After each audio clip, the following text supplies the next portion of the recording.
Bienvenido a la tarde, gracias por atendernos.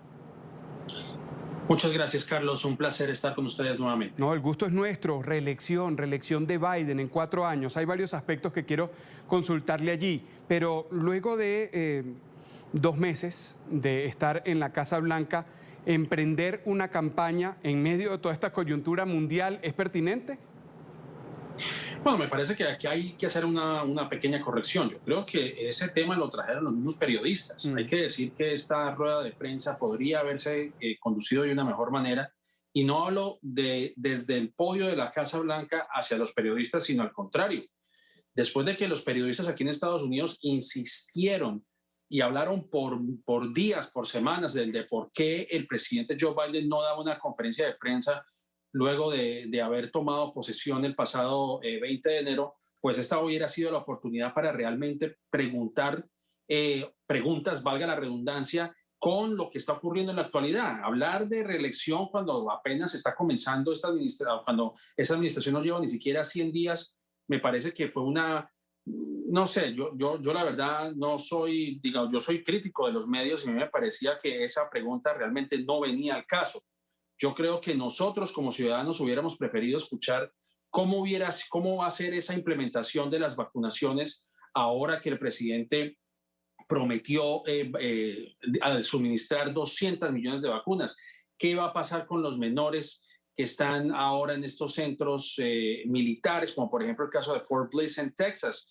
¿Qué va a ocurrir con las reformas a la violencia por armas, como lo que ha ocurrido en estos días, lamentablemente en Atlanta y en Colorado, donde todavía el país sigue en vilo por esos ataques indiscriminados que ocurren en lugares públicos? Yo creo que esas hubieran sido las preguntas pertinentes para el momento en el que nosotros nos encontramos. No hubo ni siquiera una pregunta respecto al coronavirus. Así que yo creo que hablar del tema de una reelección de Joe Biden fue realmente un desacierto por parte de los periodistas el día de hoy. Pues las preguntas están planteadas y aquellas otras en cierta forma también se hicieron.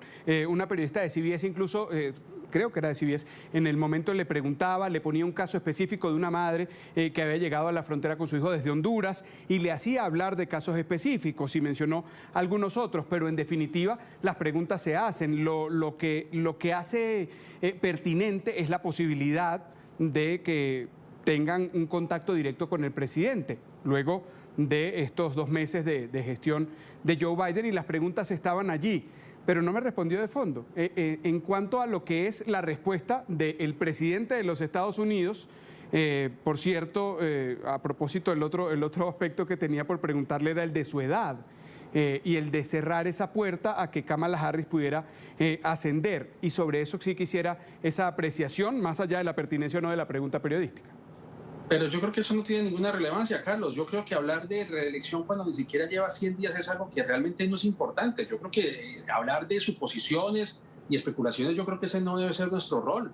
Yo creo que el rol es explicarle a los estadounidenses qué es lo que va a pasar con las vacunaciones, qué es lo que va a ocurrir con las reformas sobre las armas, cómo se va a distribuir el dinero que se acaba de aprobar, cómo van a recibir, cómo se va a extender la ayuda a aquellas personas que están desempleadas. Es decir, hablar de reelección, volvemos al punto, hablar de reelección, yo no voy a hablar de reelección porque simplemente estamos suponiendo, sí, obviamente el tema de la edad, si el presidente va a tener las fuerzas suficientes para lanzarse a una segunda presidencia. Entiendo, todo eso se entiende, pero yo creo que ese no es el punto relevante. Yo creo que sí, los periodistas están para hacer preguntas, pero hay que analizar los tiempos. O sea, hablar de que si va a haber elección o no, hombre, yo creo que simplemente fue un desacierto, la verdad. Yo creo que si lo fue un desacierto, yo creo que ¿por qué no hablamos del tema cuando nos acerquemos a las elecciones del 2024 y veremos cómo está el presidente Joe Biden, cómo ha surgido su popularidad? Obviamente,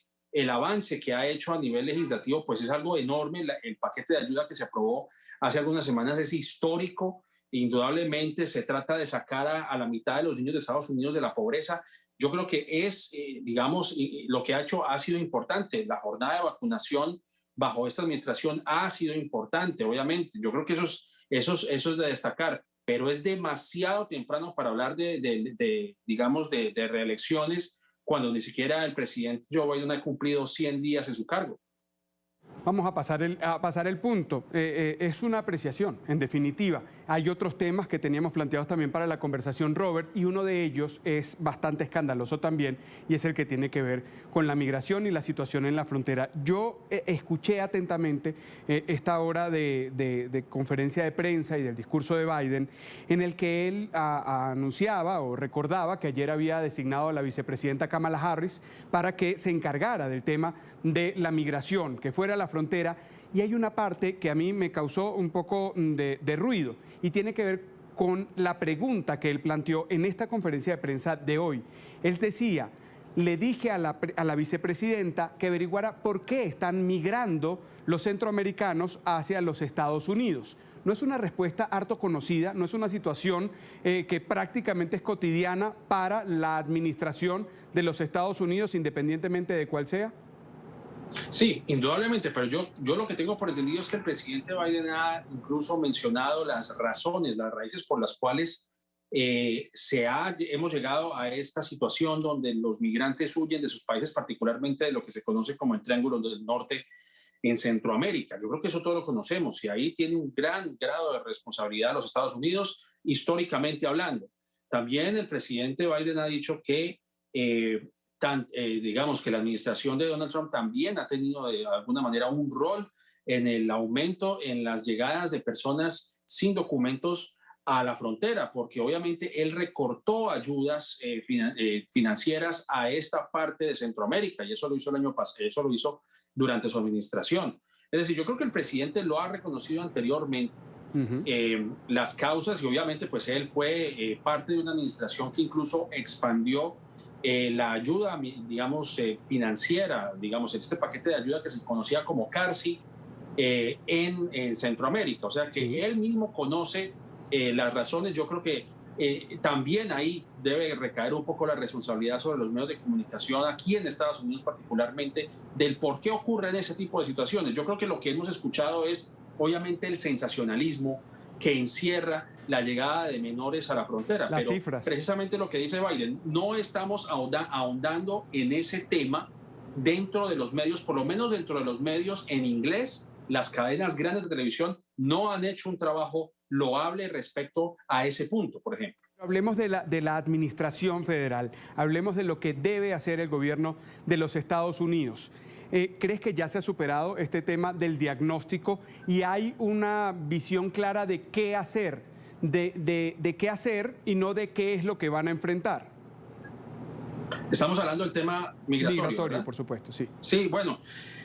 Carlos, hay un punto que a mí me parece que es supremamente serio y es, para mí, obviamente no hay una solución fácil realmente. Lo que se está viviendo en Centroamérica es una crisis humanitaria y hay que analizarla como tal. Pero con el tema de abrir nuevas camas para menores de edad en lugares como Fort Bliss en Texas es de suma preocupación, porque hay algo que nosotros no hemos escuchado muy a menudo y es que estos centros militares son centros que contienen elementos tóxicos, químicos que pueden incluso afectar a su salud a largo plazo. Recordemos que Fort Bliss es un centro militar donde se hacían prácticas militares, valga la redundancia, y obviamente estas bombas, estos artefactos se encuentran soterrados y muchos de estos contienen elementos como mercurio, como plomo, como arsénico, que son causantes de enfermedades cardiovasculares, respiratorias e incluso de desarrollo humano. Si estamos llevando menores de edad, que se pronostica que lleguen 5,000 menores de edad a Fort Bliss, como lo anunció Biden el día de hoy, me parece que es grave ese tipo de situación. Y eso es lo que Kamala Harris tiene que analizar, porque así como está ocurriendo esto en Fort Bliss, lo estamos también escuchando, por ejemplo, en lugares como Homestead, en la Florida, donde también hay un centro de migrantes para menores que también contienen elementos similares, porque estas fueron bases aéreas donde se hacían ejercicios militares que contienen estos tóxicos. Así que me parece que es serio. Yo creo que si no se le puede llamar refugio a un lugar como tal. Si va a ser un refugio, que sea en un refugio que tenga todas las condiciones humanas, porque volvemos al punto, Carlos. Sí. Lamentablemente en esta retórica migratoria falta el componente humano. No se describe la gravedad, y no lo digo yo en los medios hispanos. Y también ocurre. Y también ocurre porque te apuntaba que tiene que ver con el número, ese número escandaloso de personas que llegan. Son 3.000, ahora aumentaron en 1.000 en solo una semana, ahora son 4.000, 4.200 y a veces allí queda el asunto, pero allí detrás hay caras, hay rostros, hay historias. Hay una situación que ciertamente es crítica, pero que tiene una particularidad por cada una de la historia que se cuenta en esa frontera y en ese tránsito del Triángulo Norte Centroamericano hacia la frontera sur de los Estados Unidos. Te quiero agradecer, Robert Valencia, periodista, analista político, por haber estado con nosotros, por ese contraste también de visiones frente a esta que ha sido apenas la primera conferencia de prensa del presidente Joe Biden ahí en la Casa Blanca, y seguramente tendremos ocasión de aquí en adelante, a los próximos 4 años, a ver qué es lo que está pasando y a volver a conversar para tocar estos temas. Por supuesto, muchísimas gracias. Hasta la próxima. Vamos a hacer una nueva pausa.